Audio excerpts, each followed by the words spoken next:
Hello and welcome to Unquestionably Nerdy, the show where we talk about everything that makes us want to geek out, freak out, and set the tone for all filmmaking, good and bad, for the next 2 decades. I am one of your hosts, Cadden MacArthur, and whom am I joined by? I am joined by your favorite friend who is also completely oblivious to whatever is happening today. All I can think of is Charlie Chaplin, maybe? I don't know. He's out of tone. George Lucas? Steven Spielberg? They all set tones. But I'm still completely wrong. Cadden, why don't you tell me what tone setting you're talking about today? Well, Cole, today, as nerds, you and I are both heavily familiar with the MCU, perhaps? Very familiar. I will say I'm not caught up entirely, but I did go, I think, to basically every single MCU movie in theaters up to Endgame. I feel like most children of our time. I mean, who is caught up nowadays? If someone is caught up, that takes a lot of dedication. Dedication. Yes, dedication to suffer through some stuff. Well, yes. We all kind of basically understand where the MCU is at nowadays and the effect that the Marvel Cinematic Universe has had, like we said in our intro, on the tone of filmmaking and how films get made nowadays. Like with Christopher Nolan's Odyssey coming out, like there's been a lot of jokes of like Tom Holland behind the scenes or in interviews talking about how the shock of seeing a filmmaker with an actual plan. So that's very heavily where the MCU is nowadays in a lot of people's eyes. And it's, there's still, of course, stuff to love in the MCU. Wouldn't be as successful as it is without that stuff. But today, Cole, I thought with the biggest event in the modern MCU about to come out at the end of the year, that being Avengers Doomsday, I thought today we could start on a journey of our own, a cinematic journey of our own, in taking some time, taking an occasional episode before Doomsday to review the MCU that we have been exposed to and loved and questioned at times to this point. So, today, I figured we could start off, where else but the beginning, with Phase 1 and those first 6 movies, Cole. Phase 1 was only 6 movies? God, that feels like a foreign fucking concept. The idea that cinematic universes can stick to a schedule that allows them to actually put effort into their movies. Yeah, I was going to say, imagine actually being able to set up like this big event with only 12 hours of work. Yeah, basically. I mean, we know much more than 12 hours of work filming the movies, but like I only need to watch 12 hours on the screen just a single weekend to get like a great story. Insane. Oh yeah.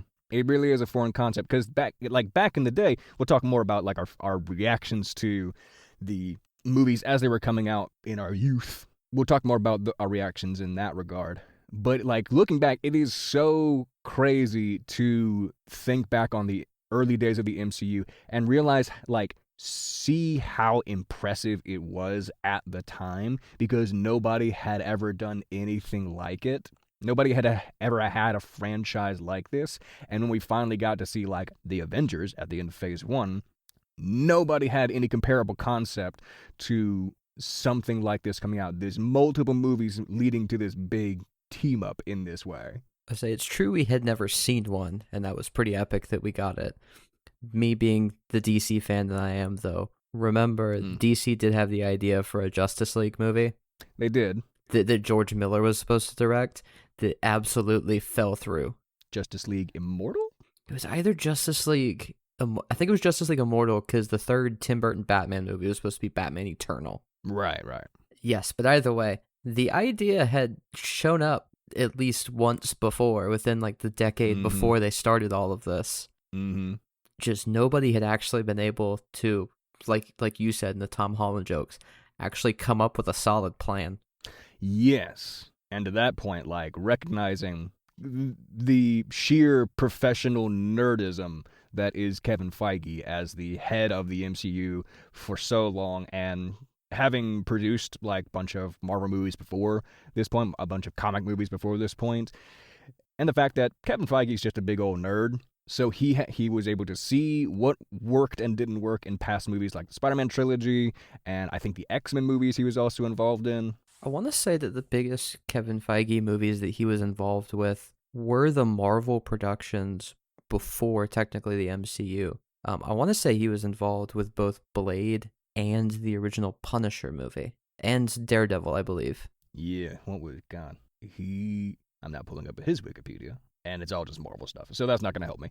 But yeah, he was around for a lot of stuff. He was around for a lot of this sort of superhero content, which apparently helped a lot in realizing how to build the cinematic universe that he wanted to. But from our perspective, Cole, as we've been around in an audience perspective for so long, since the beginning of these films, God, there are legal adults that were born before Iron Man came out. Yikes. That is insane. Yeah, because Iron Man, the first Iron Man movie came out at what point in 2008? In April 14th. April 14th in Sydney and May 2nd in the United States. So yeah, there are legal adults who are younger than this goddamn movie. Jesus. That doesn't help me feel any younger. Well, Cole, try to escape that feeling and tell me, what do you remember of not just Iron Man itself, but all of these films, seeing them for the first time? Because did you see all of them in theaters as they were coming out? For at least Phase 1, the answer is yes. I saw all of these in theaters when coming out. I remember having a good time watching all of these movies, except for Captain America. Not because Captain America was bad, but remember, I was still decently young, probably elementary school when the movie came out, and Hugo Weaving, to me, was the modern equivalent of Jack Nicholson's Joker. That's not a bad comparison. I did not like seeing Hugo Weaving as Red Skull. I just said, oh wait, that's the bad Nazi man from The Matrix. And then he peeled off his face, and I said, nope. Yeah, that's not a bad comparison. I did not see all the movies as they were coming out. I think the first one I saw in theaters was Iron Man 2, because I remember seeing that post-credit scene with Mjolnir in the crater, and that was like my first exposure to my dad being like, no, we gotta stick around. We gotta stick around to see what the heck they're gonna talk about now that the movie's done. But Iron Man 2 was the first MCU movie that I saw in theaters, and then I saw Thor and Captain America and Avengers, obviously. And then I would, go back after that point, and like I saw The Incredible Hulk with Ed Norton, like on a TV rerun for the first time. And then I would watch Iron Man of my own volition as I was like getting into the deeper side of filmmaking as a pretentious 12-year-old. In terms of the pretentious side of filmmaking, bringing up Incredible Hulk on a television rerun, I do have to mention that Incredible Hulk was the first movie where young Cole's brain as a child said, hold on, that's not Bruce Banner. And I had to come to grips with the idea of recasting. That's not Eric Bana. And to this day, this will come up for probably every single episode that we do of all phases. Eric Bana is the best Bruce Banner, and I'm not going to say that Super Green Hulk was the best Hulk. There are arguments to be made, but that one's much less concrete. I will die on the hill, though, that Eric Bana is the best Hulk, and I'm so sad that he never got to touch Phase 1 of the MCU. Okay, we'll have to return to the Eric Bana Hulk at some point. That'd be an interesting episode, the non-MCU Marvel movies. It is a glorious, fantastic movie up until the last 20 or 30 minutes when they basically pulled the Spider-Man 3 and said, we had a great time, and guess what? We just threw one too many villains into this movie, and shit, we need to resolve all of it. It was so close. Yeah, Ang Lee is known for his stylized direction for a reason, but we'll return to that in the future. But in terms of our past with these movies, I remember watching Iron Man 2 on repeat on my iPod as a kid. I remember coming out of Captain America: The First Avenger and being obsessed with it as a kid, and grabbing the lid off my toy chest and duct taping it to my arm and drawing a star across the front of it and grabbing like a bike helmet and pretending to be Captain America. The joys of youth. That is super epic. Yes. But we've talked a bit about how we remember these movies as a kid and seeing them for the first time as kids. And we can touch a bit more on how these movies compare to the newer MCU as movies themselves before they became more of this massive franchise. But before we do that, I feel like we should get into tackling these movies individually. So why don't we do that? Starting off with, of course, Iron Man, the first Iron Man movie. Not Tom Cruise, but I think the first thing to bring up if we're talking about Iron Man is, of course, what the fuck is there to be said? What the fuck else is there to be said about RDJ, Robert Downey Jr., coming back in almost fresh off his stint away from Hollywood, recovering from his personal business, coming back in with a landslide performance and immediately being the most charming motherfucker in the MCU or any other movie? What the fuck is there left to say, Carl? Nothing much. This is basically a perfect redemption story for an actor. Yes. I mean, I don't think that anyone's ever going to top it in the history books of basically saying coming back from all of the drugs and everything that RDJ had been involved with. I mean, he was an Oscar-nominated actor, if not already won an Academy Award. He had not won by this point. His first win was for Oppenheimer. Okay, well, definitely nominated then. Yes. And then absolutely crashing, and then coming back and being like, guess what? I'm the face of a billion-dollar franchise. Oh, yeah. He is undeniably the face. Like, the cast members of the MCU have talked about it. Robert Downey Jr. is more humble about it, but the fans have talked about it. Everybody has said it. This would not have worked without Robert Downey Jr. This franchise probably would not be what it is today without Robert Downey Jr., genuinely speaking.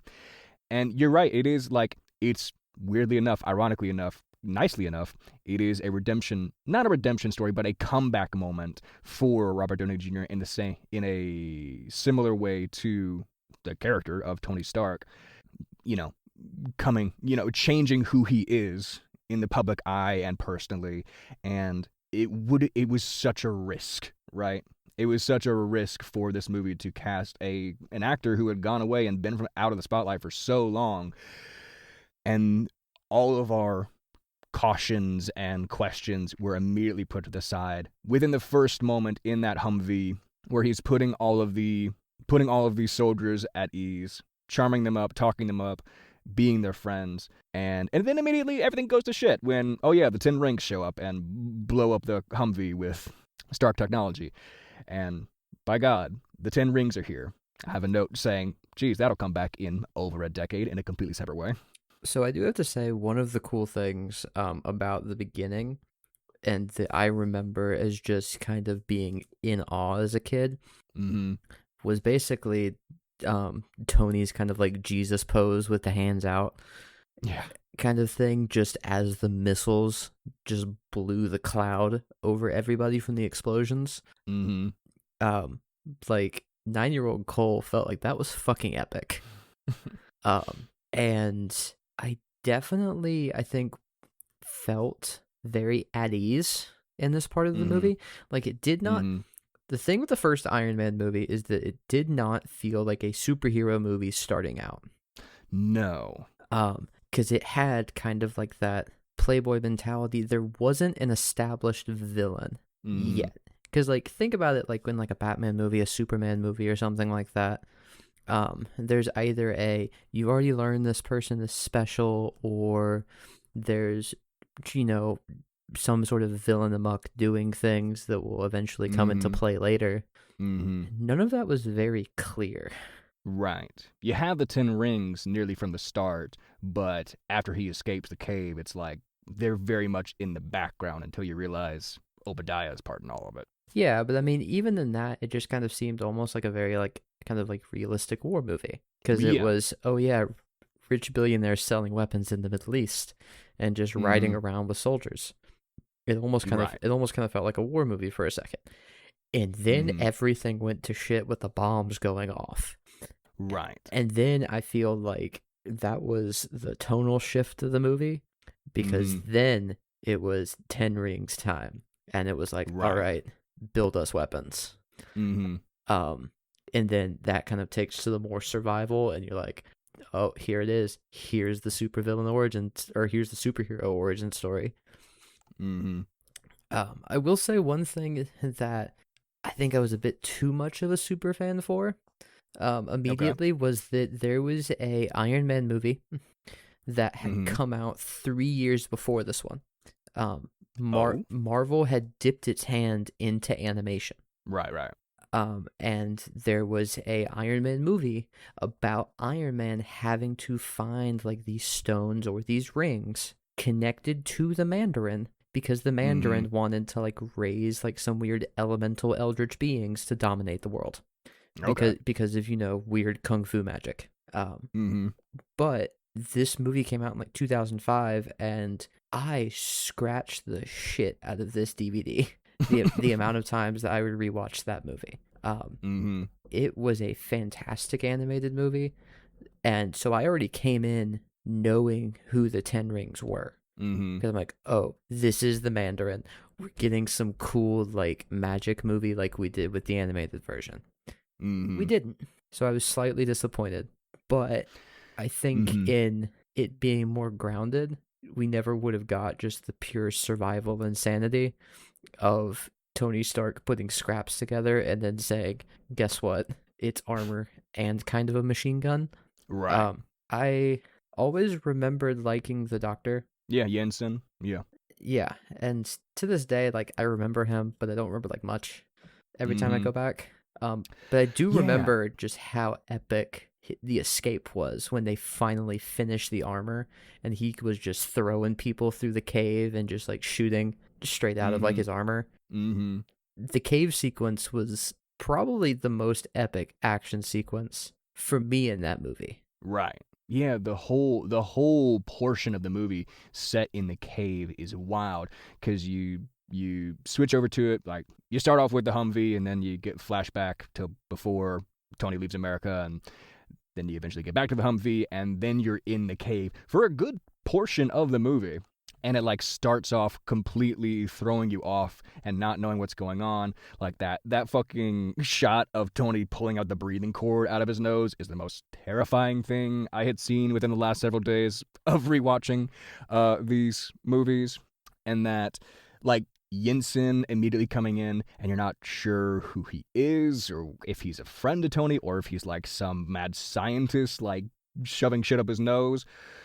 But it all plays into not only the horror aspect of the cord and the strange figure and the piece of machinery and the magnet built into his chest, but it plays into Tony realizing the impact that he's having on the world and on people, and it plays so well into how he wants to change his life going forward. And you bring up Jensen as one of, like, almost like this forgotten character in the MCU, which is weird or sort of ironic. Iron Man, Tony's whole character arc, character change, his whole becoming a hero wouldn't have happened without Jensen encouraging him to, like, see the people on the ground that he affects, and seeing the story of the Walking Dead, the other people with the shard of metal in their chest that slowly creep towards their heart. That story comes from Jensen. And the only other time we see Jensen in the whole of the MCU is in Iron Man 3, in that flashback when they meet at that convention or New Year's party or whatever. But it's almost weird with how, like, self-referential the latter MCU is. It's interesting to look back and realize that one of the strongest players in Tony's personal story as the face of the MCU gets very little look back on. I mean, yeah, I think it definitely deserves something to look back on, because it was, honestly, I would say, just good writing. Like, this entire movie, I feel like there's not really any big memorable characters, like, but Tony, but, like, they all kind of serve their roles in the movie very well. Like, it's just tight. There's nothing about the intentions of making this a larger franchise that distract from this movie. Like, after Tony gets back from Afghanistan and he wants his cheeseburger. Also, you pick fucking Burger King as your first burger back in America. Weird, but the Whopper. I guess he really likes Whoppers. It was 2008. I guess everybody will fight over Big Mac versus the Whopper versus what is it, the Dave's Double or something from Wendy's. I'll go Baconator before I go Dave's. We'll fight over that later. But the only hint early on as to a larger universe before we get the fucking credit scene at the end of this movie, the first hint at the larger universe and the intentions to make this a larger franchise is Phil Coulson, who's just a very plain, innocuous, nothing character who just keeps coming back and eventually tries to help Pepper fight Obadiah at the end, or arrest Obadiah at the end. Also, speaking to Pepper, she should really contact HR about the fact that her boss asked her to go digging around in his actual body to dig out a wire, and then he goes into cardiac arrest right after that. Pepper should really sue, but I guess they're not at all.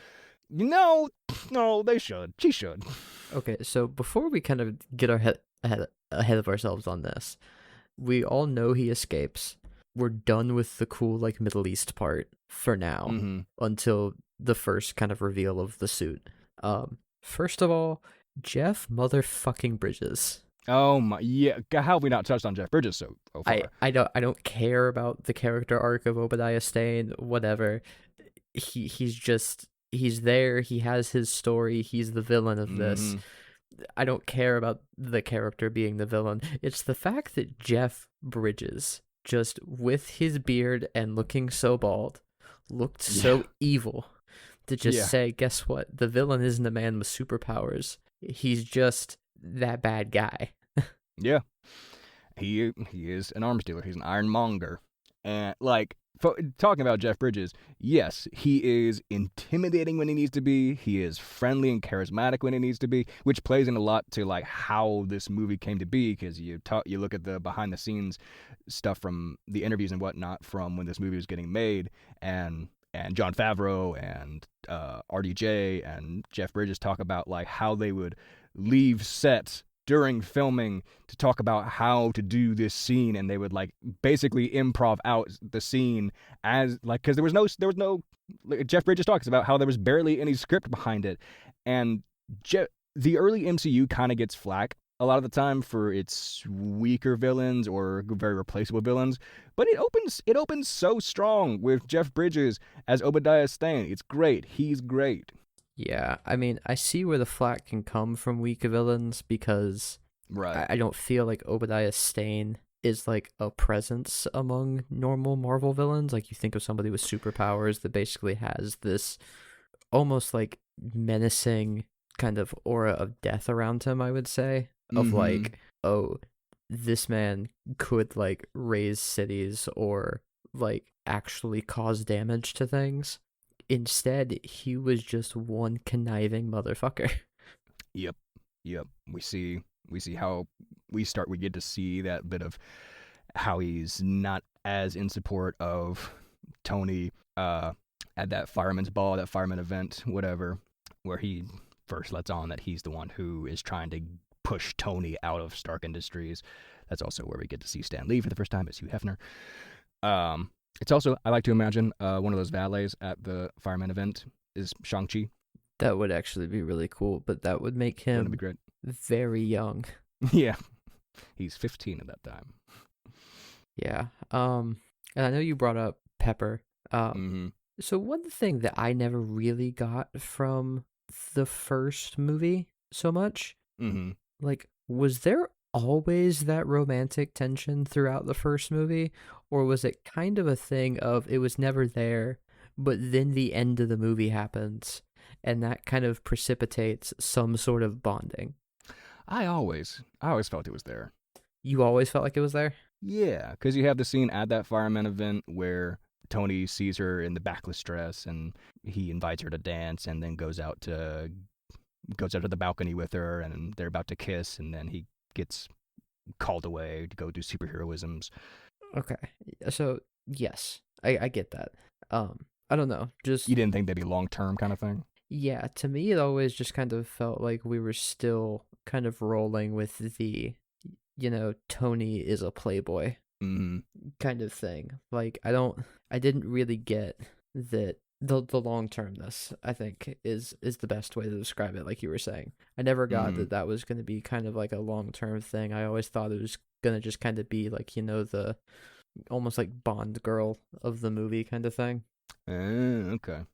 Yeah, I guess I can see that prediction, but also it's playing into Tony's shift as a person, where he's actually developing emotional attachments like he's never before, and he's latching on to Pepper in that way because she's a genuine person and doesn't treat him like he's this high and mighty, billionaire playboy god.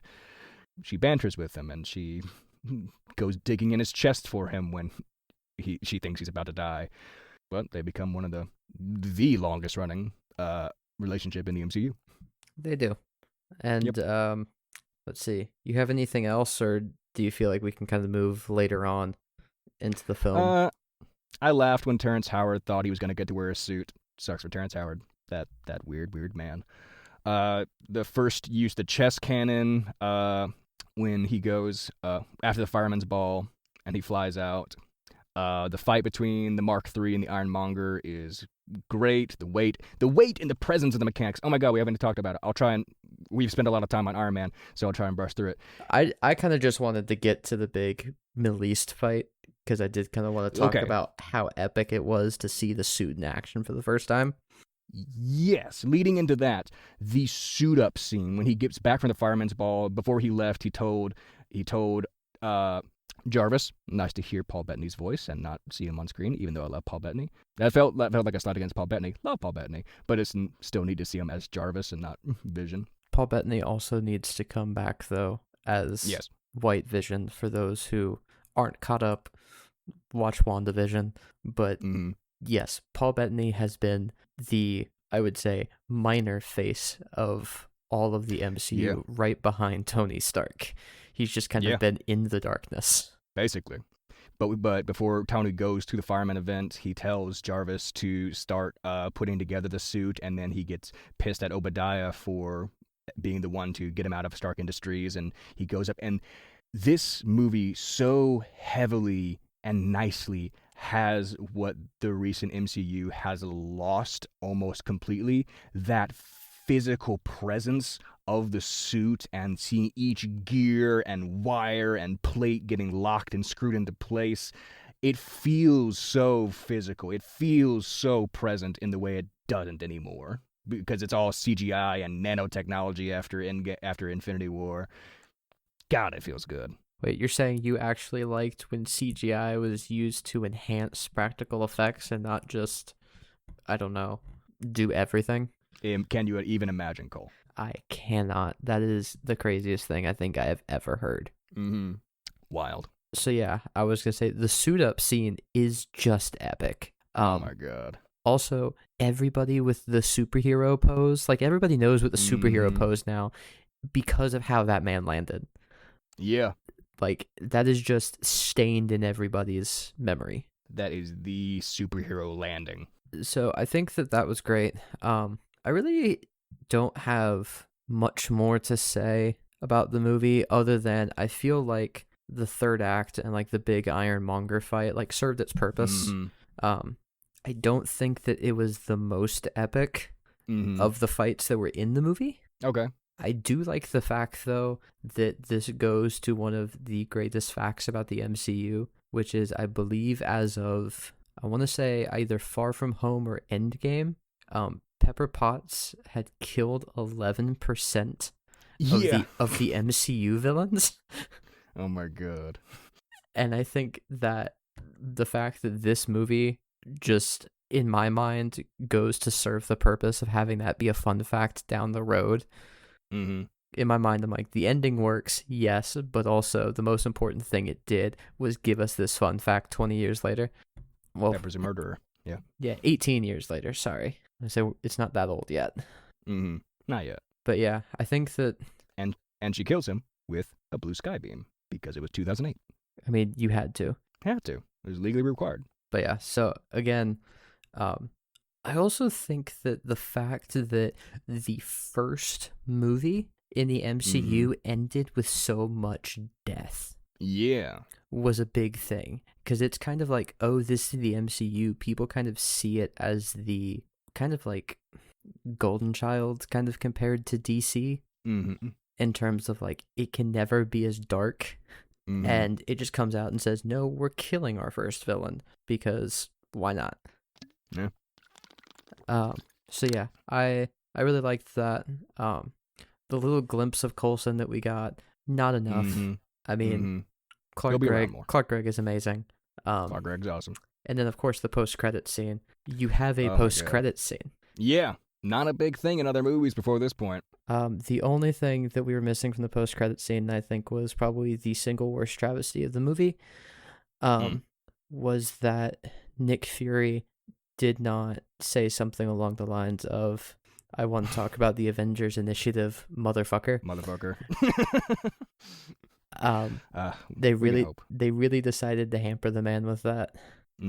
Yeah, the end of this movie, like the rest of it, so heavily sets the tone with two major lines. I am Iron Man, and I'm here to talk to you about the Avenger Initiative. Stamped into history. I am Iron Man set the tone of, we're not going to do the thing with secret identities until Spider-Man comes around. Everybody's out in the public. Everybody knows that superheroes are a thing and who they are, and that's going to feed into like the presence of them throughout this the universe that these movies take place in. And then I'm here to talk to you about the Avengers Initiative. What the fuck? This was supposed to be a standalone movie. Audiences had no idea what was happening. Audiences had no prep for the fact that we're actually going to try and see the Avengers at some point. I honestly forgot about that prep. Yeah. Well, sorry, not prep. But that press conference at the very end. I don't know how I glossed over that. But yeah, just ending and coming out with it and just saying, me, Tony Stark, I am Iron Man. And you're like, hold on, this is superheroes. There are secret identities. What the fuck? Yep. Yeah, it really hit with its ending in a way that there are some where it's not like the nice slow ride off into the sunset. And this one just said one-liner, mic drop. Yep. Well, we have spent a lot of time on Iron Man in this episode where we're supposed to get through 6 movies. So I honestly feel like we could talk about these individual movies even more. Maybe we'll do that in the future, but I think for now we have set up the rest of these 6 movies as the first movie did itself. So let's move on at this point to the Hulk, the Incredible Hulk. It's still not my Hulk movie. I understand this movie. Even this movie agrees with you to some degree. Like this movie can't trust that audiences won't understand that this is different from the Eric Bana Hulk and the Ang Lee Hulk, so they have to go through the origin story in a flashback right at the start of the movie, during which that same flashback I made a note that, man, Harrison Ford looks different in this movie. I mean, yes, it is because it's William Hurt, who I think died, like a year before they started filming for Brave New World, Brave New World, which really sad. He was a really good Ross. He was. He was a really strong start to the character, yeah. I really think that they kind of had it down with the villains in The Incredible Hulk. Okay. I would say, arguably, from a superhero movie perspective, it was a better villain than Iron Man. And you're talking about how Bruce Banner is the villain in this movie because he kills Stan Lee with his radiated blood. No. No? No, I'm talking about Tim Roth and okay. I can't remember the other guy's name, but he was Tim Roth, and he was one of the guys from Oh Brother Where Art Thou. No, you're missing the leader. The leader. Fuck. Tim Blake Nelson. Yes, Tim Blake Nelson. Yeah. But yeah, you had the leader who was technically more of like a secondary villain in this movie, and it was more Abomination. Yeah. But Tim Roth as the Abomination, still great. Tim Blake Nelson as the leader in his role, great. William Hurt, who we also won't see till Brave New World. The casting of this Incredible Hulk movie was just absolutely solid. Okay. Yeah, for sure. I like the story. What about the story? It just felt like a fun Hulk movie to me, man. Like, I really didn't care about the plot. I just wanted you to get to a point where you said, there's a villain, Banner has to get angry. You know, all those Brazilian bullies. Kaiju fight. Okay, different villains, yeah. Okay, so actually, I will say that the Brazil opening to the movie, I did actually like, because I'm only comparing it to how Banner shows up in the Avengers, Right. which we'll get to. Yes. And I have so many problems with that, given that the In Incredible Avengers, Hulk set it really? up. Yes, Okay. because the Avengers was like the whole like goat farm kind of thing, and it was hard for me based on the previous two movies and still thinking, yes, this 2003 Hulk is just the first movie, and this 2008 one is a sequel. Yeah, it was like labeled by the producers as a requel, like a reboot and a prequel, or a reboot and a sequel combination, where it's not a direct follow up, but it feels very much like it is. Yes, and kind of from that, again, it's been forever since I've seen this one, but I have fond memories. I have seen it within this decade. Right. But I don't remember the ending of this movie really setting it up to kind of be I'm going to go even more into hiding than what I was initially at the beginning of this movie, which is why the third retread when Edward Norton gets recast pissed me off so much. Which we can talk about that later, but sure. I don't think Edward Norton was the best Hulk or best Banner. I agree. I do have to give credit to this movie, though. I think the Incredible Hulk had the best Hulk design. Okay, I can see that. I think it did a better Hulk design than the Avengers and later MCU.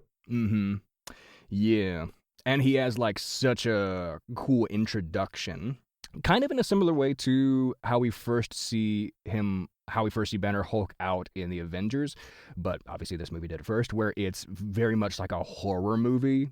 When I was about to say Harrison Ford, Thunderbolt Ross's agents are tracking down Banner, and they're running through the streets of Brazil, and they get back to the factory, and all those Brazilian bullies are chasing after him too, and you see him start to transform in the shadows and pulling them into the shadows and throwing whole tankers at the bullies and the agents from unseen locations because he's all behind all this machinery and shit like that. It feels like a fucking monster movie, which the Hulk should in a lot of ways. Like you have recent comic stories like the Immortal Hulk, where it really gets into the body horror of this character, which plays into like the tragedy of the character as well, because he has to go into hiding and has to, calm himself and hide so much of himself to protect people.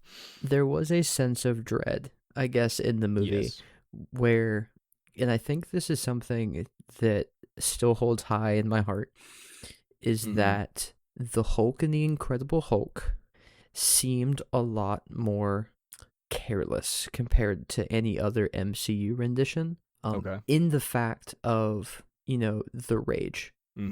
I think that you get multiple instances of the Hulk basically going berserk throughout the MCU, and the only thing that stands up to this movie, I think, is the 5 to 6 minutes that we get of the Hulkbuster. In later movies, I feel like that's really the only part that stands up to the Hulk being like this invincible kind of piece of carnage. Sure. You see, we'll talk about it more in the Avengers as well, but you see him like taking down the Leviathans, but we don't see, that's less of like us seeing the impact he has on his surroundings as well. Yeah, I think that's less kind of on the surroundings. I think this movie did a good job of, one, he is a hero, but also he's doing a lot of damage. He is a danger. The last big thing on this movie, I guess, for me, if you want to go more into detail with certain scenes, but Edward Norton is my second favorite Banner. Okay, after Eric Bana. After Eric Bana, and I do think that it was a hard role to kind of succeed Jennifer Connelly for Liv Tyler. I kind of feel like that was almost the one weakness to this movie, is that Liv Tyler and Ed Norton as Banner and Ross wasn't a super strong pairing for me. No, I like all of those actors, but I have to agree, like, there's not a ton of chemistry, ironically, science, between Bruce and Betty. I like Ed Norton, and I like Liv Tyler, and I like Thunderbolt Ross, William Hurt. But yeah, there's not a lot of connection between Bruce and Betty that would make you understand like why she throws away her safety and her security and everything to go with him when he shows back up. And there's not a lot of like father-daughter connection between Ross and Betty. Yeah, I really think that I have not seen Brave New World, so I don't know how Liv Tyler plays into that movie, even though I know she is in it. Mm-hmm. If she somehow redeems the role of Betsy Ross, yeah, somebody let me know. Also, how dare you cuck Ty Burrell? What? Do you not remember Ty Burrell being in this movie? Oh my god, he was her boyfriend. He was her boyfriend that got cucked. Also, apparently a fair guy because he never sends the, he like challenges Ross when he still goes after Banner after the college campus transformation. Which, hey, actually, shout out to Ty Burrell. You know what? I'm going to bring this movie. I was probably going to say this was probably like a C+, B- movie if I were to rank it. I'm going to bring it just straight up to an A tier for the inclusion of Ty Burrell. I forgot about that. Fair. Epic, man. Epic role. Yeah. Should have been in the MCU more. I do have a note of I'm now imagining an alternate universe where Ty Burrell got cast as Bruce Banner, and I kind of love it. That would honestly be hilarious. I'd kind of love it. I think one of the things that I feel like Ty Burrell, if we're just doing the quick fan cast, could you imagine that man as Howard the Duck? Oh, I can now. And now I can't stop. I'm just saying, we need another Howard the Duck movie. I'm into that. Oh, yeah. How dare you cuck Ty Burrell? Ty Burrell deserves better. But also, yeah, like the chemistry between Bruce and Betty, not the best. And honestly, maybe Bruce should have just stayed in Brazil with that one Brazilian chick who's apparently into him, because when he's being chased by the agents, he's totally fine with him climbing into her window while she's half dressed and he's hiding from the authorities. Say everything about, I feel like, how the plot worked out in this movie led to the idea of Bruce should just go back to Brazil. They realize if they try to go after you, you will kill them all. Yeah. So just go sit in Brazil and form a nice Brazilian family. Yeah. I guess he can't make a family because even though stuffing a thumb drive down his throat and vomiting it back up somehow does not drive up Bruce's heart rate enough to make him Hulk out, having sex sucks for Banner, I guess. Makes his life worse. Life already sucks. Got worse. Absolutely crazy. Just absolutely crazy. Also, yeah, I forgot about the heart rate thing. It made sense. Yeah, he spends this whole movie tracking his heart rate. It made sense at the time, but now I don't really like the fact that it's just his heart rate that makes him Hulk. I feel like it should be kind of attached to like emotion. Sure. In some respects, because, and this is something, audience, if you've never read this, I believe it's a comic called Hulk the End. That's about basically a post-apocalyptic thing with a 100-and-something-year-old Banner and the Hulk. And it's like they kind of just like freely converse with one another, and Hulk can take over when he needs to. I realized that probably wasn't initially how the Hulk was established, and that came after, like many arcs of how the Hulk personality changed. But I kind of wish it was more of a, I guess, not directly relatable to science way in which he turned. I wish it was just kind of a, when he needs the Hulk, when he gets angry, he can turn into the Hulk kind of thing. But then it's hard for him to get out of it because it's the Hulk now. Yeah, this movie does play into how sad he is, but it doesn't capture a lot of like the underlying anger that the character of Bruce Banner has in like the comics and the Eric Bana Hulk and parts of Ruffalo's Hulk. This movie does an overall good job of displaying the burden that the Hulk has on Bruce, and Ragnarok and onward definitely loses that. But we'll get into that in later phases. But yeah, there's a lot lost in that regard. And I guess to kind of end the conversation on the Incredible Hulk, remember everybody, the post-credit scene was Ross meeting with Tony Stark. And it feels even more just kind of out of left field, given that Hulk was recast. Like, if you go back and watch this movie, especially before Brave New World had come out, you really would not consider this an MCU movie until you see Robert Downey Jr. in the post-credit scene. Yeah, very much so. My personal feeling, it's not an MCU movie. I would never include it in an MCU lineup because I think that there's only one MCU Hulk. That's Mark Ruffalo, whether I wanted it to be Mark Ruffalo or not. Well, strong opinions. That will lead us into our next movie, in Iron Man 2. So Iron Man 2. In the early days of the MCU, one of the lower points that people point out. Do you have an immediate opinion on that? Iron Man 2 is probably my low point of Phase 1. Okay, I can see that. Only because Iron Man 3 is not in Phase 1. I think that, weirdly enough, both the Thor trilogy and the Iron Man trilogy, we're going to talk about the first Thor in a minute, but the Iron Man trilogy and the Thor series, I forgot Love and Thunder, at least for the first 3 movies, go down a consistent pattern, which is decline. Okay. Each subsequent movie gets worse. And I feel there were still likable moments for me in Iron Man 2. For sure. Which is why I still probably consider Phase 1 one of the strongest. Because Iron Man 2 was not a bad movie. It was the low point of the phase, which I will agree with, but it was not a bad movie. We've gotten so many more bad movies. I think there's such an argument to make. I think you could still argue to this day that there's not a overtly bad movie in the MCU. There have been lower points, of course, but I think you could make the argument that even to today there's not a really bad movie in the MCU. Opinions will differ, but yeah, I don't think that Iron Man 2 is a bad movie at all, and I think that it has some really strong points to it, to be sure. Like, it has the hilarious opening where they cut Terrence Howard out of the I Am Iron Man scene in that TV screen where Tony said it in Mickey Rourke's apartment. But speaking of Mickey Rourke is here, and he's the main villain for this film, and I think he's one of the examples that people will point to as like the weaker villains of the early MCU, and I think there's potential in him. Like, Ivan Vanko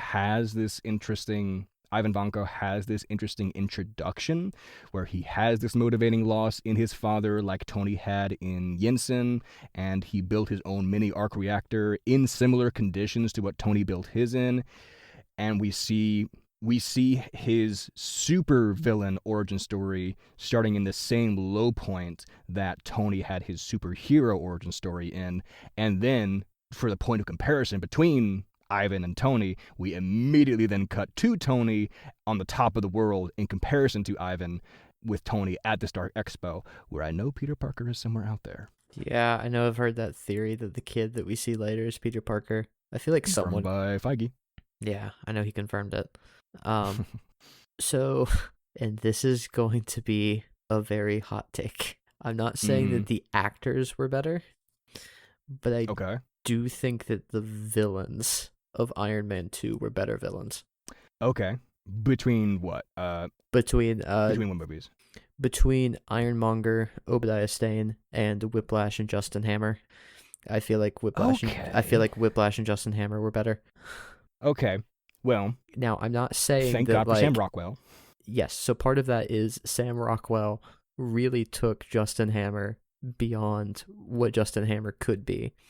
Yes. And I'm not wholeheartedly agree. I'm not saying that they add together both Whiplash and Justin Hammer to beat out Jeff Bridges.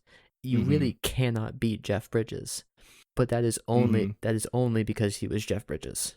Fair. Right? Like, I feel like you could have recast the villains in 2 and still had a pretty good movie.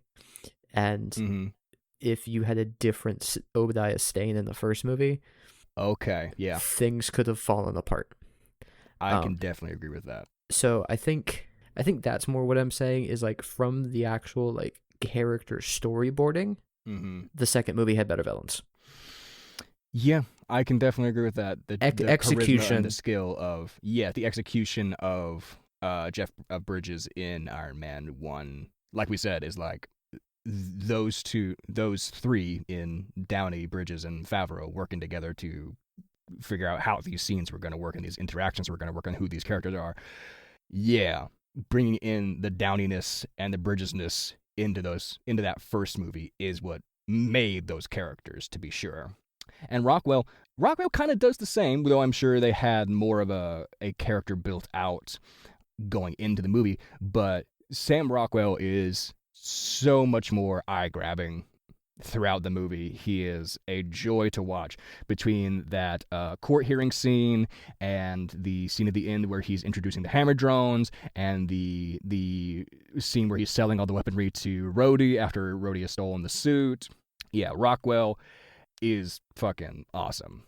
Yeah. Also, speaking of that court hearing scene, not realistic at all. The court hearing doesn't feel like a court hearing, but it works because Tony and Justin Hammer are both using it to play to the paparazzi, which I feel like that just works.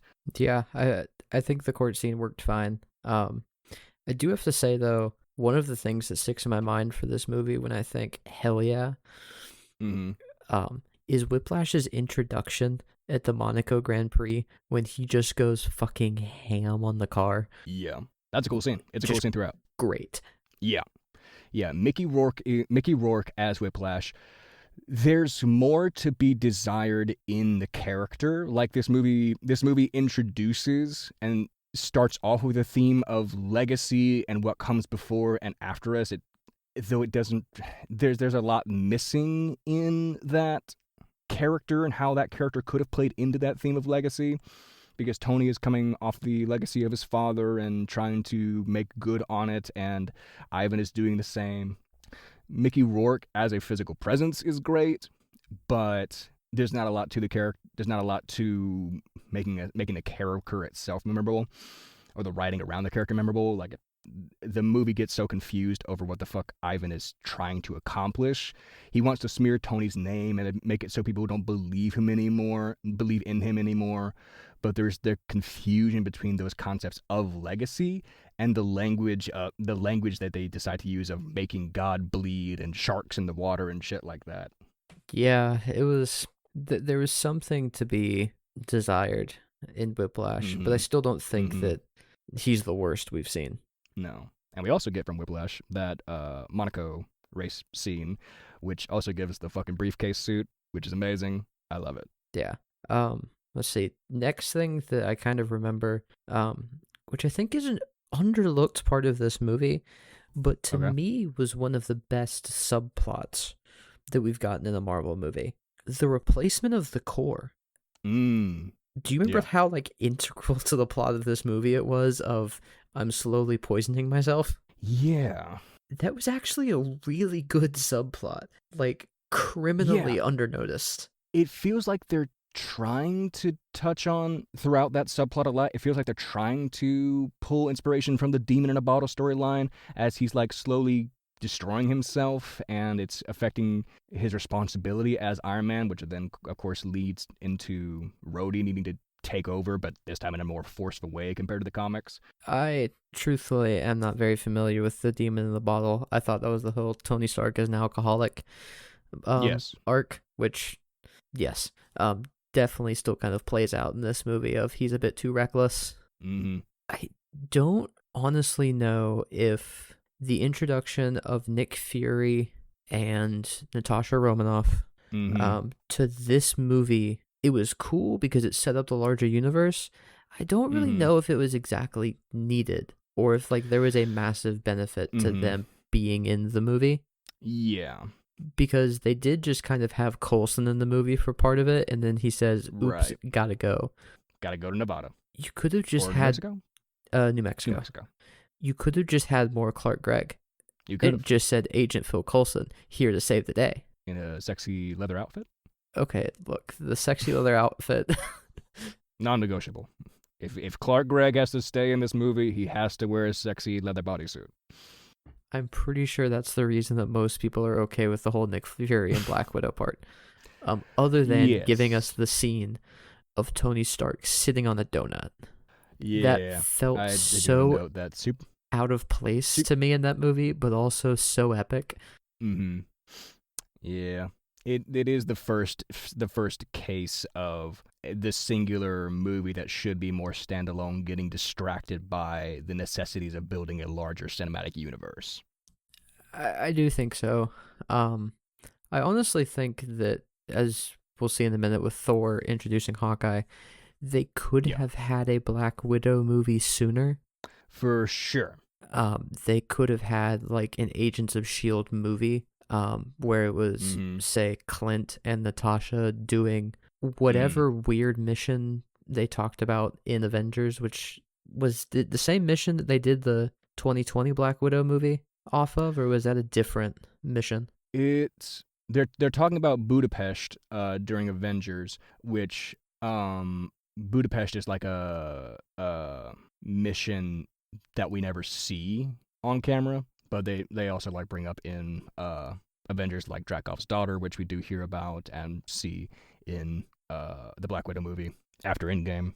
So yes, they could have showed us that operation in a movie to introduce Natasha and Clint, and then, show that Clint goes off into, going for the Thor movie and his minor role in that, and then Natasha just have less of a role in Iron Man 2, but like still be there to connect it. Because then, the post credits to that could have been, I'm sending you on a new mission, go undercover for Tony Stark. I think that, especially with the speed they were trying to get to the Avengers movie, it worked out.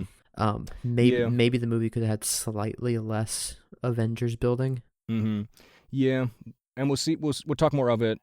We'll talk more about it during our discussion for Avengers specifically. But looking back before I rewatched these movies for this episode, a lot of people I feel like there's like a lot of confusion and questioning as to like what the relationship between Tony and Nick Fury and Natasha is before the Avengers, because like we see Tony's the first one brought into the Avengers Initiative outside of S.H.I.E.L.D.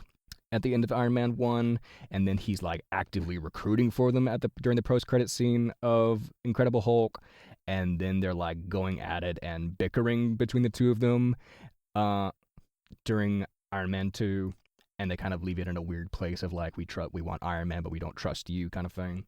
It is kind of confusing how they do leave the end of that movie with the we don't trust you as kind of like an agent, but we'll call you when we need you kind of thing. Right. And I have thoughts about that now that I've rewatched the movies once we get to Avengers, but we'll save that for our discussion for Avengers. Yeah. The only other thing I have big note of this movie, of course, you replaced Terrence Howard with Don Cheadle. I was going to ask your thoughts on that. I personally like Terrence Howard better. I get that people like Don Cheadle. I think that this is Don Cheadle's best that he does in the role. I think that even if he did better in Iron Man 3, I ignore it because it's Iron Man 3. I think that he does himself no service in Captain America Civil War, and maybe in like Avengers Endgame he gets better. Don Cheadle's high point is this movie. I can agree with that. This is where he's most front and center in any of the MCU. And I will never complain about Don Cheadle being in anything. I feel like the majority of the people out there, if I can speak for the people right now, I can't imagine anybody will agree with you on that Terrence Howard opinion, myself included. I don't think most people do. No. That's probably just one of my top MCU hot takes, if not my hottest take of the MCU. I just feel like Don Cheadle plays the stern but caring best friend and soldier better than Terrence Howard did. Terrence Howard never really feels like a soldier, and he just kind of feels like a parent to Tony more than Don Cheadle feels like his friend. I guess. Again, I think I would really just need to watch all 3 Iron Man movies within like a 8-hour span in order to just write a thorough like 5-page essay on this.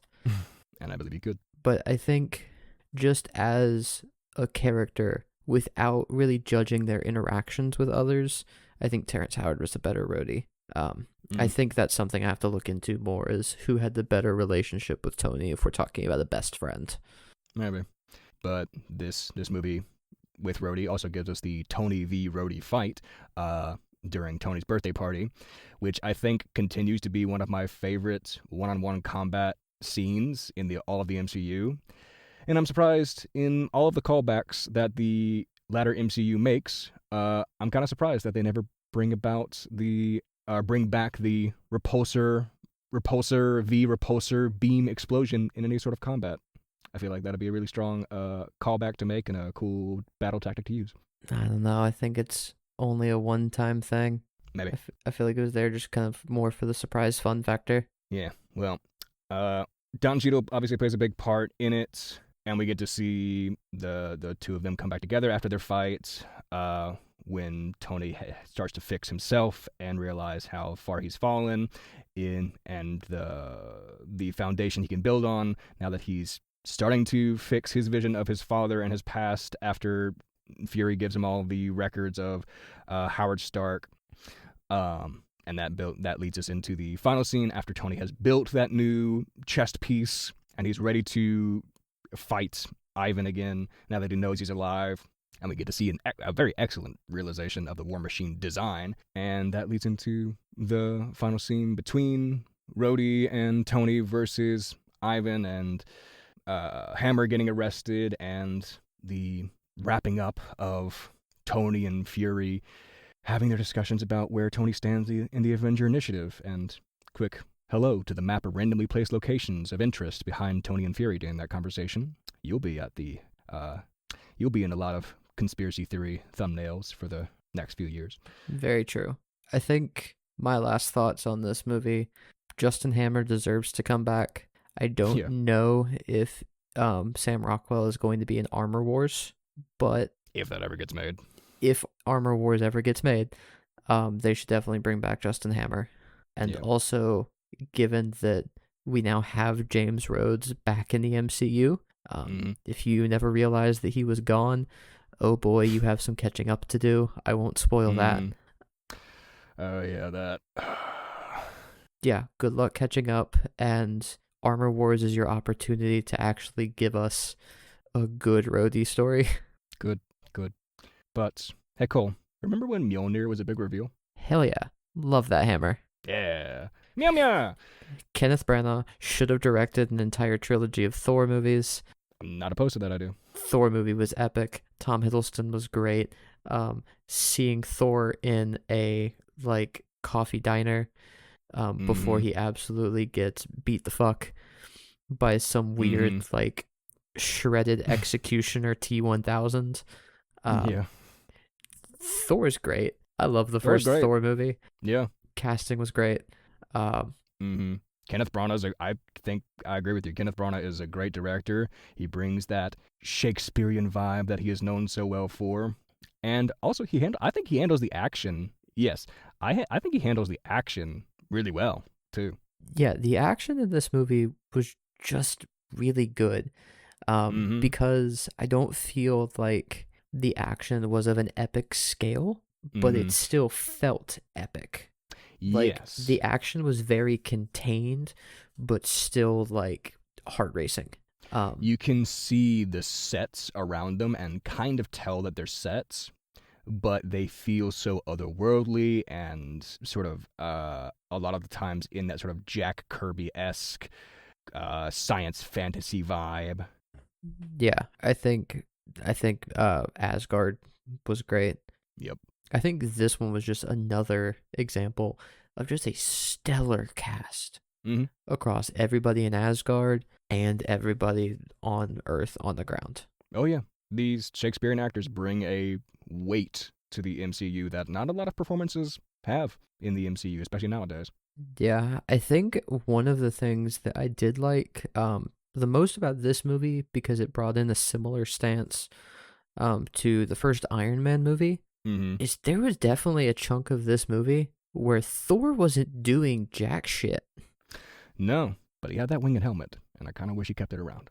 He should have kept the helmet. I think we all want the helmet back. But like, there was that portion where it's like, this man doesn't have the hammer. He's going to have to break in to this basically shield containment, and then he gets captured. It was action, but not on the scale of like this entire movie has to be Norse god with hammer, absolutely wrecking through frost giants and basically every mythical creature known to man. And I feel like that was the right way to start off Thor. I feel like kind of the whole like fallen god angle was just a great plot. Yeah, it's kind of a similar start to Iron Man, where he has to learn the errors of his ways, and even like his first moment with Chris Hemsworth and his dyed eyebrows comes into play in the coronation scene, being interrupted by the ice giant break-in. And I feel like that's such a strong start, because after the Jotuns are dealt with, Odin gives him that test of what would you do in light of this break-in, and Thor fails that test, and that's when Odin decides he can't be king, and Thor reacts poorly and goes off and continues to act unkingly by basically starting a war. Yeah. I gotta give a shout out to the Warriors 3 and Sif. Oh yeah. They got enough time in this movie, I feel like, to actually get like a plot through. They were just done dirty later. Like, they did their job in this movie, and they weren't given more of a job. And they never will be. Shout out though to Zachary Levi, who was the original blonde Warriors 3 and not Josh Dallas of Manifest and Once Upon a Time fame. I forgot what his name was. I used to know the Warriors 3. But either way. Fandrel? I want to say it was like Fanuel or something. But yeah, I also like seeing Travis Willingham as those CGI Frost Giants. That was Travis Willingham? He was the mocap for the Frost Giants. Holy shit. He tells a story about he hurt his fist when he, like, in that shot where they jump off the ice cliff and like slam their fist into the ground. He was slamming his fist onto a concrete floor of a recording studio and hurt his hand. That's a pretty cool story. Yeah, I really can't.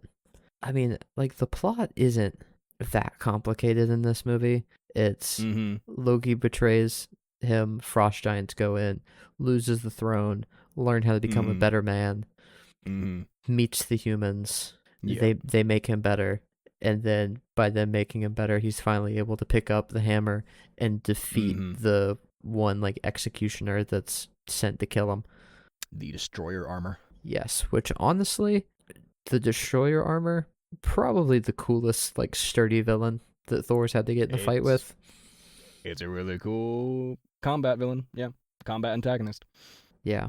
And then I don't think we can really say enough about the dynamic between Chris Hemsworth and Tom Hiddleston. Oh yeah.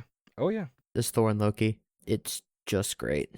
Yeah, the plot is fairly straightforward. Not a whole lot of twists and turns outside of like needing to give Loki those moments of deception and trickery. It does introduce the slight hiccup for later movies of, if Odin has the magic to strip the power from his children and make them mortal, why didn't he do that to Hela? But who knows? But you're right, this plot is straightforward enough, and the characters in it are straightforward enough to give us great moments of that Shakespeare level acting between Shakespeare giants like Anthony Hopkins and Tom Hiddleston in that scene in the vaults when Loki confronts Odin about being adopted, basically. I would say everything about this, you're right, just kind of all felt Shakespearean. Yes. And that really just went to the benefit of the movie. Yeah. Here's one thing I don't exactly remember. Why was Loki, like, what was his end game with the Bifrost Bridge? Because if I remember correctly, he was trying to kill all the giants. Yes. Okay. So that's a thing.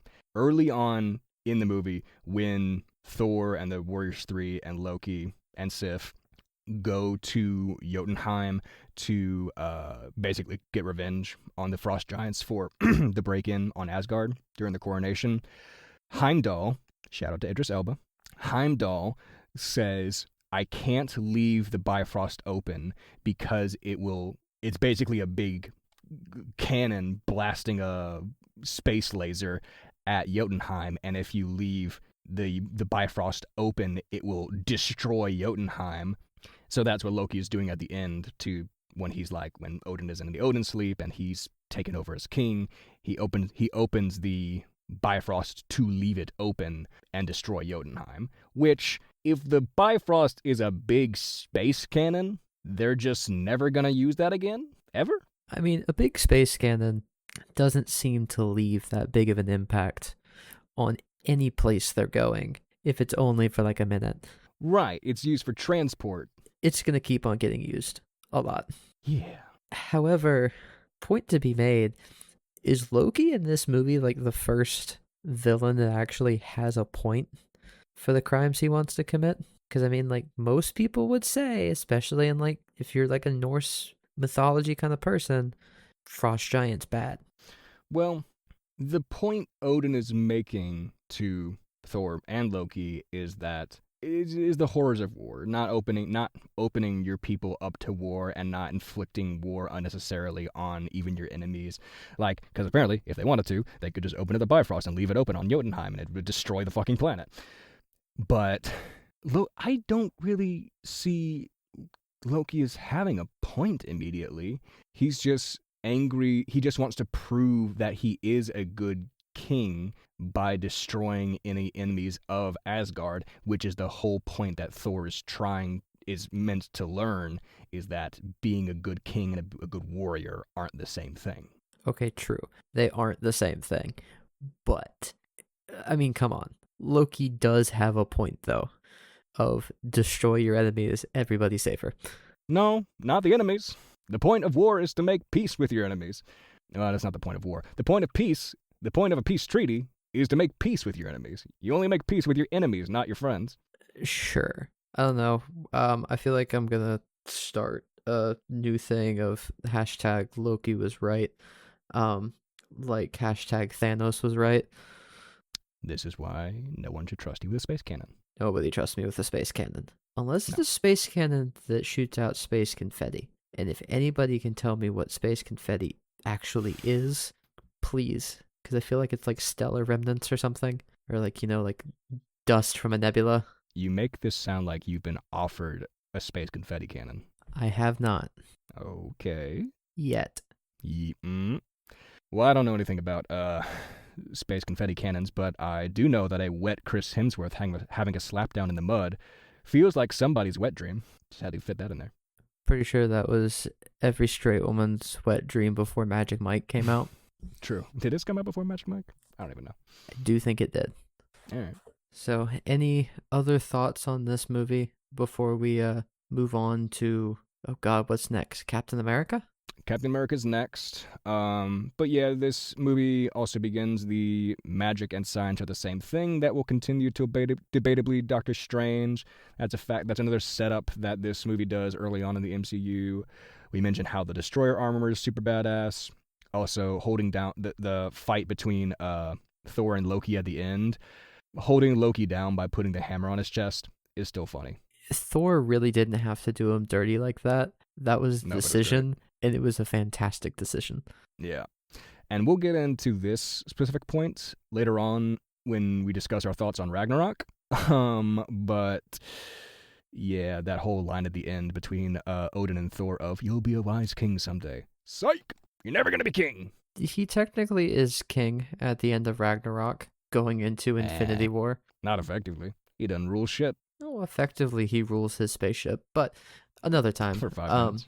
I will say, my personal opinion, other than the Avengers, which is kind of like a Joss Whedon just blend of everything that just seems to work, Thor stands out to me, especially going through all, 18 years of the MCU we've had so far, as one of the best movies to blend humor. Yeah. I think it had really funny moments, but it was not an overly campy movie. Yeah. Which we didn't even fucking talk about the Jane in this movie being the motivating force behind Thor's whole character arc. But is there really much to talk about in that regard? I don't really think so. I was going to say Jane Foster was just great. And I mean, come on. It wouldn't be Shakespearean if it wasn't, main character with hubris learned from love interest how to be a better man. That's true. But yeah, I think that this movie blended humor with kind of a more serious tone of the movie overall, better than a lot of what we're going to get in the MCU in the future, which is why I am so sad that Kenneth Branagh will not return in the future. This is Kenneth Branagh's only outing into the MCU. Well, he does have a voiceover role in Infinity War. This is his only directorial outing where he has a vision, and his vision was a really good one, and one that we were all kind of had stolen from us. I feel like this movie is the biggest example of diverse styles in the MCU before it got all quote-unquote forced into being the sort of MCU style that we know nowadays. I think so. I think that's a good way to describe most of the movies in this stage one. They all were unique in their style. Yes. The Iron Man movies, not so much, but that was Jon Favreau for those two movies, and Jon Favreau has a very distinct style. Yeah, but speaking of our main character becoming a good man, you know who had always been a good man, just not the perfect soldier? It's Captain America. And the exact opposite plot, basically, of Iron Man and Thor. It's not it's not a learning to be good. It's a learning how to be strong. Yeah, that's a good point. But we start off this movie in the present day. I feel like starting off the movie in the present day, and then of course ending it in the present day at the when Steve wakes up out of the ice, it serves towards this framing that makes Cap feel even more out of time. And if you look really close in the background of the introductory scene in the Arctic, you can see Bruce Banner putting a gun in his mouth from that deleted scene. Really? No. No, that was a deleted scene in the Incredible Hulk. Dang it, I wanted that deleted scene. You can watch it on YouTube and hear Mark Ruffalo talk about it in Avengers. But yeah, we start off this movie in the modern day, which will eventually is this neat sort of framing device of making Cap feel like this historical figure, which makes him feel so detached from the modern day when he wakes up in the present. And we immediately jump back to 1940s Norway with poor Argus Filch not having any magic to defend himself from Hydra when Hugo Weaving enters into this movie and will never be in another Marvel movie ever again. Absolute disappointment. Mm-hmm. He should have been back for Endgame. I think the guy from The Walking Dead did great, but Hugo Weaving was just uncomfortable. Yeah. In a good way. In a good way. Yeah. Yeah. The presences of these different characters and the actors is a big part of this movie. Hugo Weaving never wants to return to this character, even though he says he had a good time playing it. He just didn't want the multi-picture deal. But Hugo Weaving is instantly a great Schmidt, instantly a great unnerving Red Skull, and on the opposite side, the tiny CGI Steve is flawless and completely convincing throughout. You have a point. And then we have Sebastian Stan, who, hi Sebastian, you'll be in this role for the rest of your life. I feel like Sebastian Stan just looks like he's from the 40s. You know, clean shaven and the hair slicked back. He just owns it. He's great. I was going to say he could definitely do the cleanest change between I shave, I'm a century old, I put a beard on, I look the most millennial I possibly could. Mm-hmm. And he does it well. Yeah.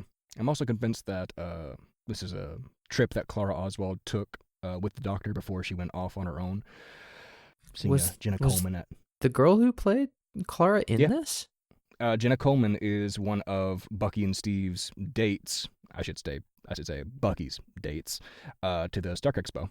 Crazy. I never knew that.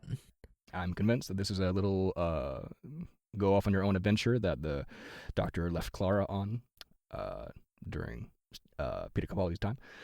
But I also think it makes sense that I thought it was fun that, hi, Stanley Tucci, it makes sense that Stanley Tucci's character is at the Stark Expo because he'd be at the recruitment center around all the sciencey shit. I thought that just made sense.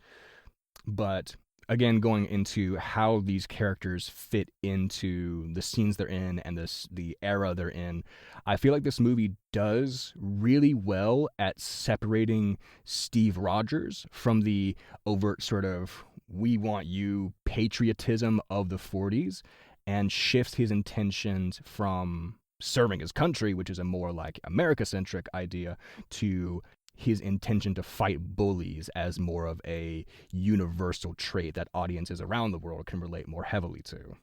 Yeah, I definitely think that he was just kind of seen as general good guy instead of very much the Uncle Sam kind of figure.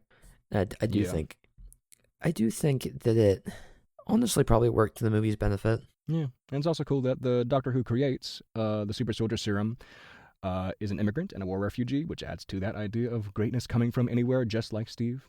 And also other figures who fit their roles really well. We eventually see Tommy Lee Jones born to play a gruff 1940s army officer.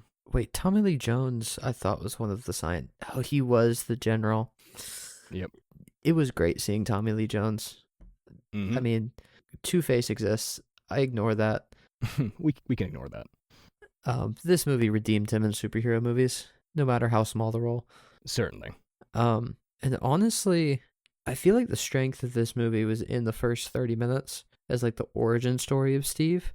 Okay. And then if we're really talking about what I would say is one of the weaker attempts of the MCU, Phase 1, I think story-wise I'd have to give it to this movie.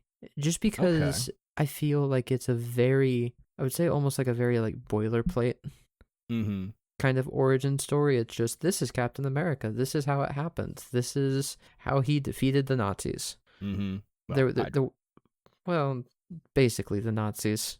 Yes. But yes, Hydra.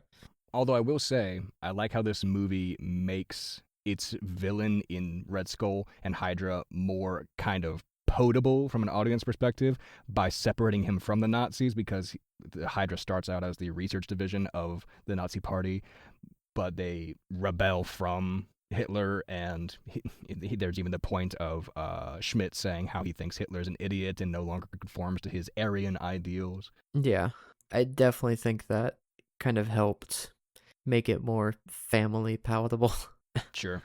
But yeah, I like the homage to the truly what would have been a 1940s suit that he wore during the USO tour. That was pretty cool. And honestly, that's kind of the big thing that I remember for like that entire second third of the movie. Before you get to the Howling Commandos raid of the train. Yeah. That is kind of the big action moment that I remember from the movie. Was basically the train heist. Yeah. And I really like that. That's also probably the saddest I had been in a death, because I really don't think there were big, like, important deaths in the MCU. Bucky. Yeah, up to the point that, you know, you think Bucky is dead. Spoiler if you haven't seen it. He's not. There are Captain America sequels. Right. But you definitely think he is then, unless you knew things about the comics or were like an 11-year-old child. Yeah.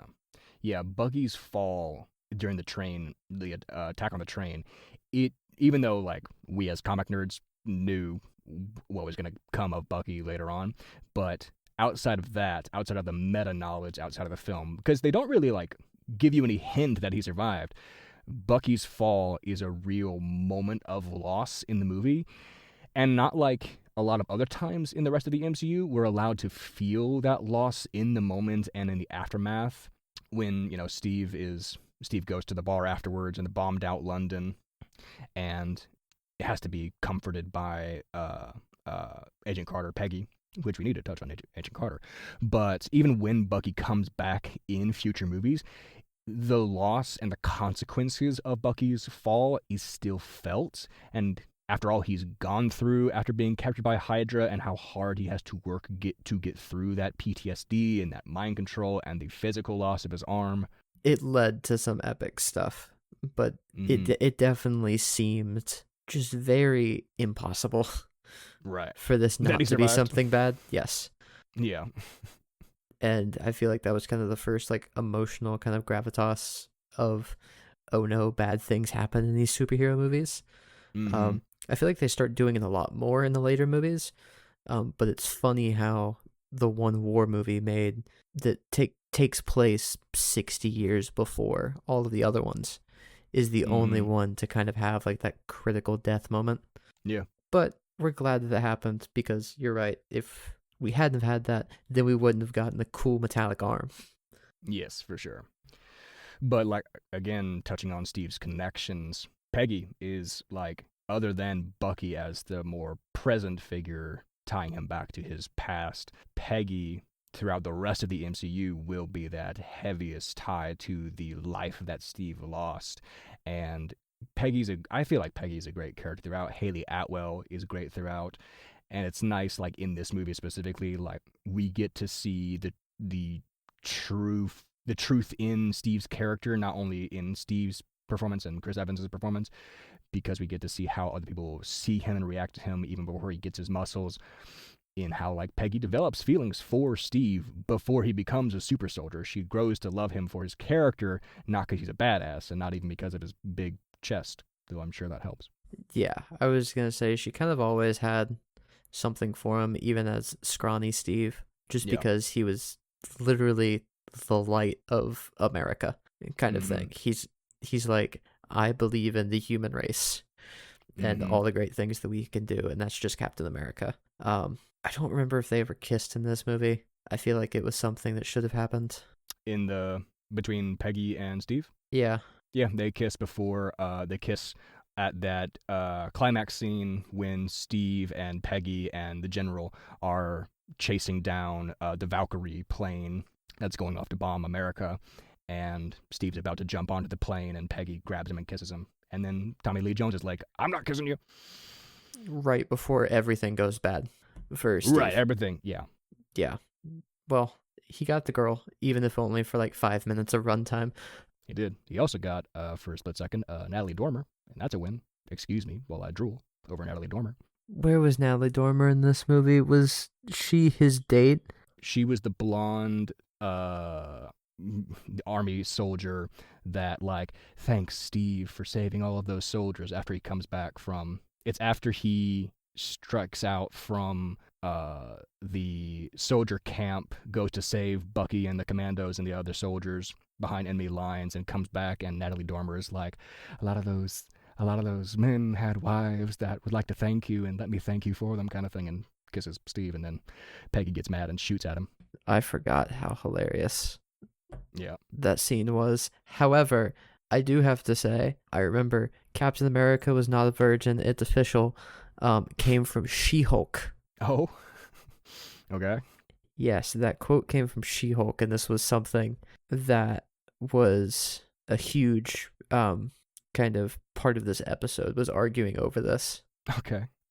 I have not seen She-Hulk. Apparently, Mark Ruffalo says that he was not and had lost his virginity in 1943, and I do believe that makes it so that the most logical person was Natalie Dormer.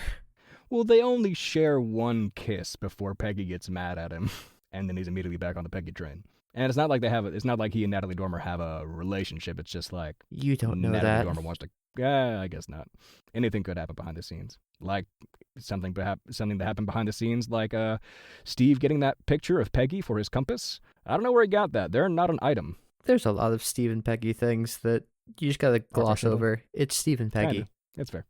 However, one thing that I will not gloss over a second time, but the fact that Captain America doesn't win, like, the fight against Red Skull.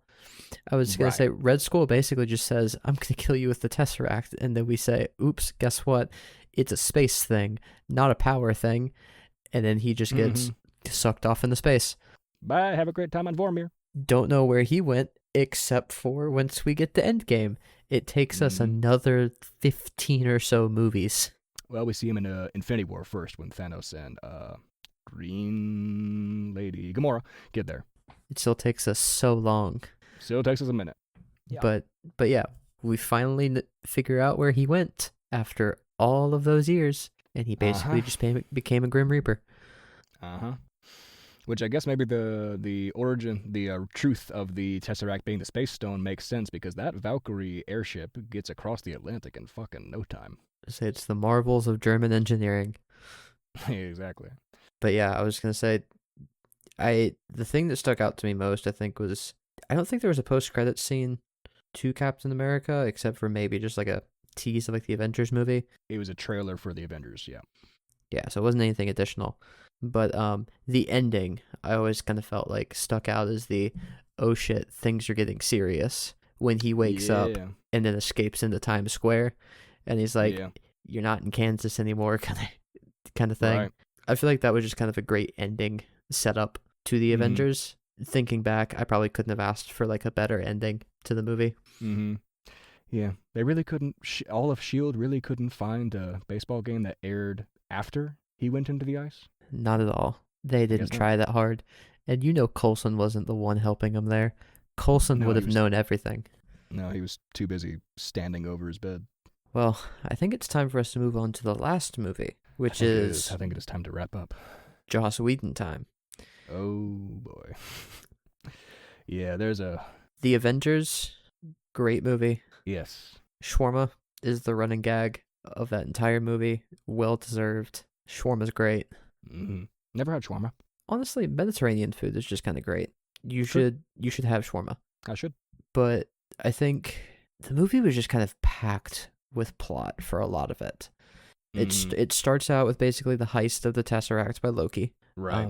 That really nice gradual collision of stories with Eric meeting Nick and then meeting Loki and Hawkeye, etc. Yeah, because we didn't mention that the Thor end credit scene was Eric meeting Nick, and then us figuring out that Loki was mind controlling Eric. But either way, Clint steals the Tesseract, and then they say, all right, we got to get it back. So everybody basically gets on a plane to get it back, but then, well, no, wait, they capture Loki before that, don't they? Because then Thor shows up to beat the shit out of Loki.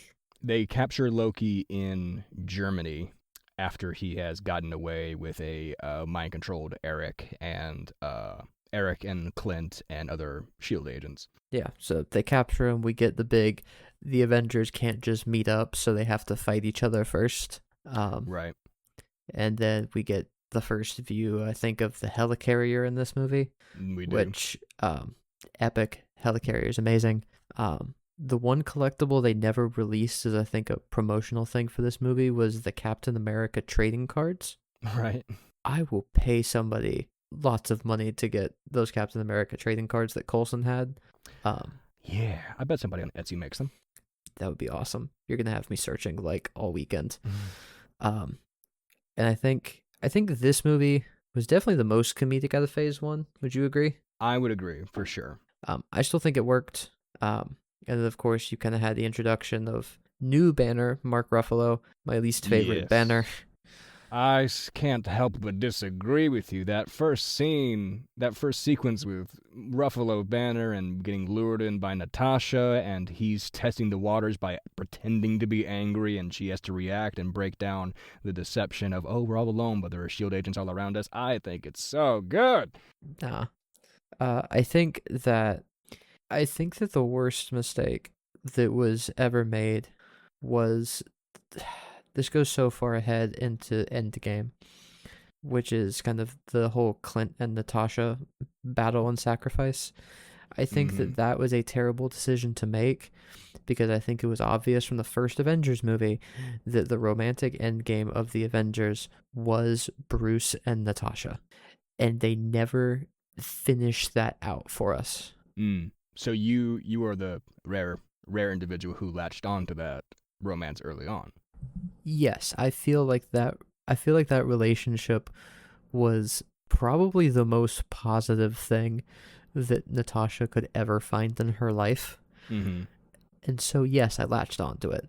Okay. I also felt like, we'll get into more in our Phase 2 episode, I feel like that was one of the strongest parts of Age of Ultron as a movie. But Mark Ruffalo as Bruce Banner, not my favorite. Do I think that he had one of the strongest subplots in every Avengers movie because of his relationship with Natasha? Fuck yeah, I do. Okay. Well, I do agree with what you said about the Avengers coming to head before they legitimately team up. I feel like the conflict between the Avengers before they unite, it's so not forced when it so easily could have been. All of their reasons for being here come with conflict.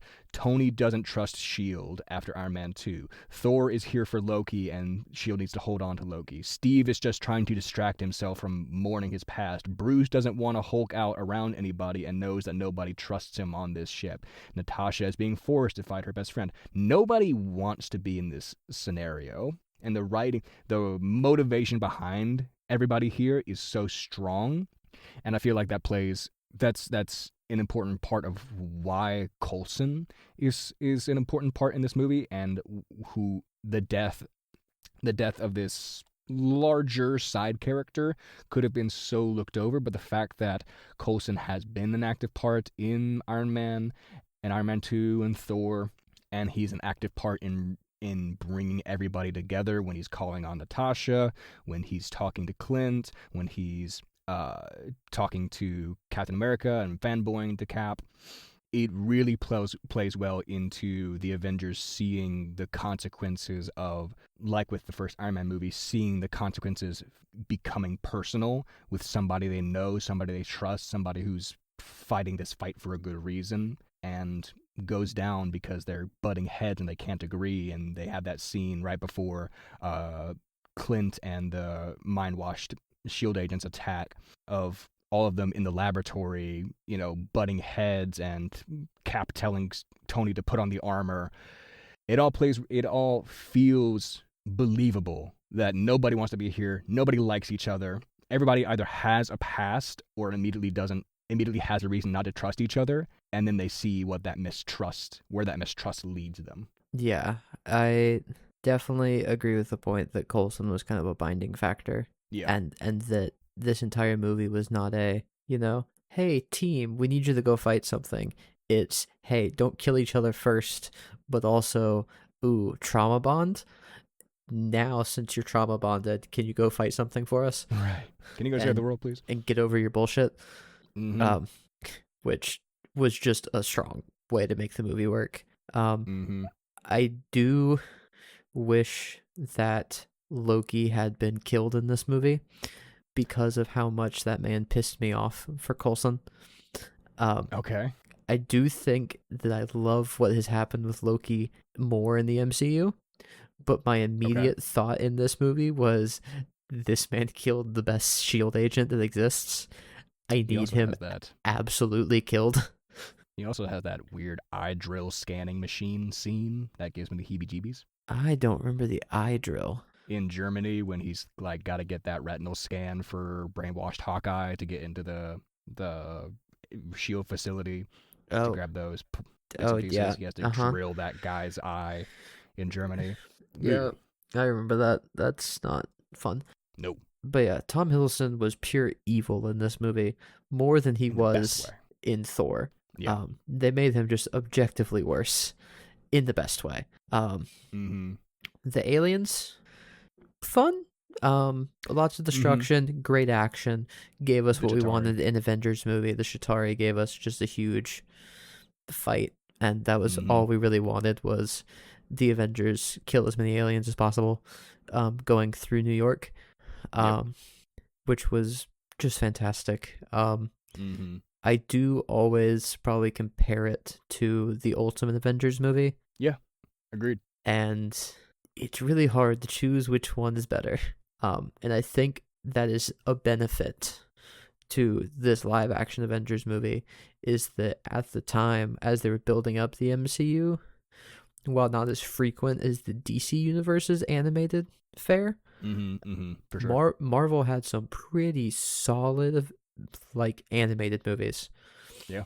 And the fact that there was not almost a steep quality decline between the live action Avengers and the animated one given you could show so much more in an animated movie, I think only speaks to how good Avengers was. Yeah. I was going to say, there's not really more specifics I have on this movie other than just it was the defining superhero movie for its time. Oh, yeah. Because it was the fun one. Yes. Yeah, absolutely. We do get a lot of fun throughout with the fight between Iron Man and Thor in the woods. I have a note of like Thor gets headbutted, headbutt back. We get that fun scene, and we get the you want me to put the hammer down moment in that scene. We eventually get to fight on the helicarrier, which what a fucking shot when Thor uses Mjolnir on Hulk to smack him back into that plane from True Lies. We get the Chitauri at the end, and the scene all around New York we could so easily get lost in that, but centering it around Stark Tower and again the blue sky beam makes it really easy to follow and fun. But yeah, it's amazing. Yeah, I think two other scenes I want to point out. One, slamming Loki back and forth as Hulk, single funniest scene in that entire movie. Puny God. Two, because it's going to come in and actually play a decent character role in the Phase 2 movies. Tony going in and basically having like his like epic fall from grace kind of moment as he destroys all of the Chitauri and just kind of falls from the portal slow-mo. That's also a pretty great scene. But also, I don't feel like would have been that important of a scene other than like the visual if they didn't actually take, some story development past this movie. Yeah. So I think that creative choice in this movie looks better because of what they did in specifically it's going to be Iron Man 3 and the Age of Ultron, which we'll talk about later. But that's kind of my highlights. What else? Just funny post-credits scene with the shawarma. Kobe Smulders was in this movie as Agent Hill. Yep. Always welcome. Ashley Johnson was apparently in this movie but had her role cut, which is an absolute travesty. She was indeed cut. She was meant to be around as that cafe waitress to talk to Captain America. We still get to see her later on during the attack on New York. I do have a note right before that of I can't wait for Ashley Johnson, and then my very next note is Ashley Johnson. Yeah. So I think that was really everything big about that movie. Also, it's part of the MCU like intro scroll now. Just the one the circular shot of the Avengers, just as they're all together like on the freeway, getting ready to disperse. Great time. Yeah. Just with the last few mentions, just to toss in there before we wrap up, because this is a long episode. We finally get to see Sam Jackson's Nick Fury take center stage throughout this movie, which is great to see him not just playing support, but having this, full frontal director of S.H.I.E.L.D. role. But again, what else? This was a PG-13 movie, and they did not give their one curse word to Samuel L. Jackson to say motherfucker just once. We could get just once, but they didn't do it. It is a crime that Chris Pratt gets the first F-bomb in the MCU and not Sam Jackson. I feel like they should have given that man the F-bomb and an extra $5 million just to say it. He gets an extra $1 million for every use of the fuck word. The fuck word? The F word. But, nice to see Maria Hill. It's funny to, like you said, some funny parts. Steve making good on his betting $10 that Nick Fury can show him something he hasn't, that will surprise him. Then he gives him $10 after he sees the helicarrier for the first time. We see Agent Sitwell. We first saw Agent Sitwell, I think, in Thor, but he comes back in this movie, and then we see him as a Hydra agent in Winter Soldier. Fuck that guy. Yeah, fuck that guy. Tom Hiddleston is the best villain in the early MCU, and will go on to be continuously one of the best villains throughout the MCU, and now a redeemed character in the MCU. He is everything he needs to be for this role. He is quiet and conversational and charming, and he is unnerved and out of balance. He is terrified and terrifying. He's amazing. The interaction between him and the German elder is great. Of There Will Always Be Men Like You, amazing.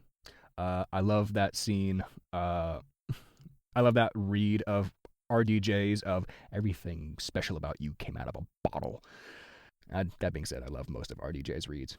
Yeah, we could go on. There's more to say. Maybe we'll have more extended episodes for these individual movies in the future. We get to see Thanos at the end. That's something important. We get to see Thanos get all excited about courting death before the Russo brothers decided that wasn't cool enough. I don't get why it wasn't cool enough. Like, there's literally only 2 people in the Marvel universe that can do it. It's Deadpool and Thanos. Also, it would have given us... Okay, I'm not going to say it because it comes up as a very recent series. If you want to see Death's introduction to the MCU, watch Agatha All Along. Yes. But we would have gotten more of the person who plays Death if they had just, fucking grown balls and done it. Mm-hmm. Yeah. But no matter. We'll have to wait to discuss that in the future. Yeah, but for now, Kat, any last thoughts? Well, how about last thought? Rank all of the movies. Rank all of the movies. From your least favorite to your favorite in this phase. Oh my god. Least favorite, Hulk. Hulk is least favorite in phase 1. I will stand by there's not a bad movie amongst these, but if I am to rank them, Incredible Hulk at the bottom. I would say probably Iron Man 2 next, then probably Thor after that, then Captain America and Iron Man. Do I like Iron Man or Avengers more? Ooh. Do I like Iron Man or Avengers more? I can't decide. I have to choose between my favorite children. I can see you having an aneurysm. Yep, it's going on. If my nose starts to bleed, let me know. I say, well, that just means magic telepath powers. Nose bleeding's a good thing. Oh, good. I'll say Iron Man and then Avengers is my favorite. Maybe that'll change tomorrow. Maybe that'll change in the next hour. Who knows? My ranking is very close. My ranking is Iron Man 2, Captain America, Thor, Iron Man, and Avengers. And you don't count the Hulk at all. And I will not count the Hulk at all. I will not recognize it as an MCU movie. It does not deserve to get recognized. Fuck recasting of major characters. He didn't recast. He didn't recast after Banner. Banner just wasn't part of the MCU. No, I'm talking about the recast between Norton and Mark Ruffalo. I think it's an improvement. Do I still love Ed Norton? I don't believe so, and I still believe you can't connect those 2 movies given that the 2 banners are different. I will never see The Incredible Hulk as an MCU movie. But either way, I feel like we've had a very, very long conversation on this first phase. Yes. Sorry to disappoint everybody, but it will get longer and probably more depressing because this was the best string of movies that Marvel has created. True. It only goes downhill from here. But they're very high points, but on average, it goes downhill. But for now, I am Cole Browning. I'm Gavin MacArthur. And this has been Unquestionably Nerdy. Whatever Stan Lee's catchphrase is. Excelsior. Excelsior.